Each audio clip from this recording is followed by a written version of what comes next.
1971 के बारे में हमने जो कुछ सुना है, क्या वो पूरी कहानी है? आइए हम बात करते हैं कुछ मिथ्स और फैक्ट्स के बारे में। लोग कहते हैं पाकिस्तान आर्मी ने सिर्फ सिविलियंस को निशाना बनाया, लेकिन शर्मिला बोस जैसे इंडियन स्कॉलर्स लिखते हैं कि बहुत से इल्ज़ाम को बढ़ा चढ़ा के बयान किया गया।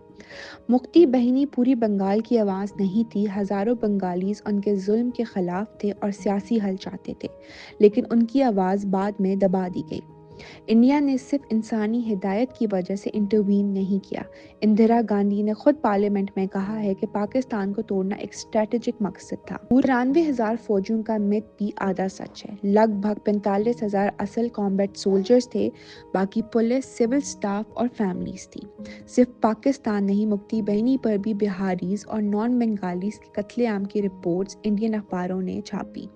डीक्लासिफाइड अमेरिकन डॉक्यूमेंट्स दिखाते हैं कि पावर ट्रांसफर पर बात हो रही थी, जबकि इंडिया का रोल अंदर ही अंदर बढ़ता जा रहा था।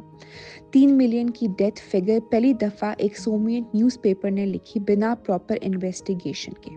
और दिसंबर से पहले भी रॉ और बीएसएफ के लाखों ग्रोयलर्स को ट्रेन कर रहे थे, सिर्फ लास्ट मिनट रेस्क्यू नहीं था। एट्रोसिटीज एक साइड से नहीं हुई। यूएन रिपोर्ट्स में मुक्ति बहनी की रिटेलिटरी किलिंग्स भी रिकॉर्ड हैं। ये सब कहने का मकसद किसी को हीरो या विलेन साबित करना नहीं है, बल्कि ये समझा कि 1971 की कहानी बहुत ज़्यादा कॉम्प्लेक्स थी।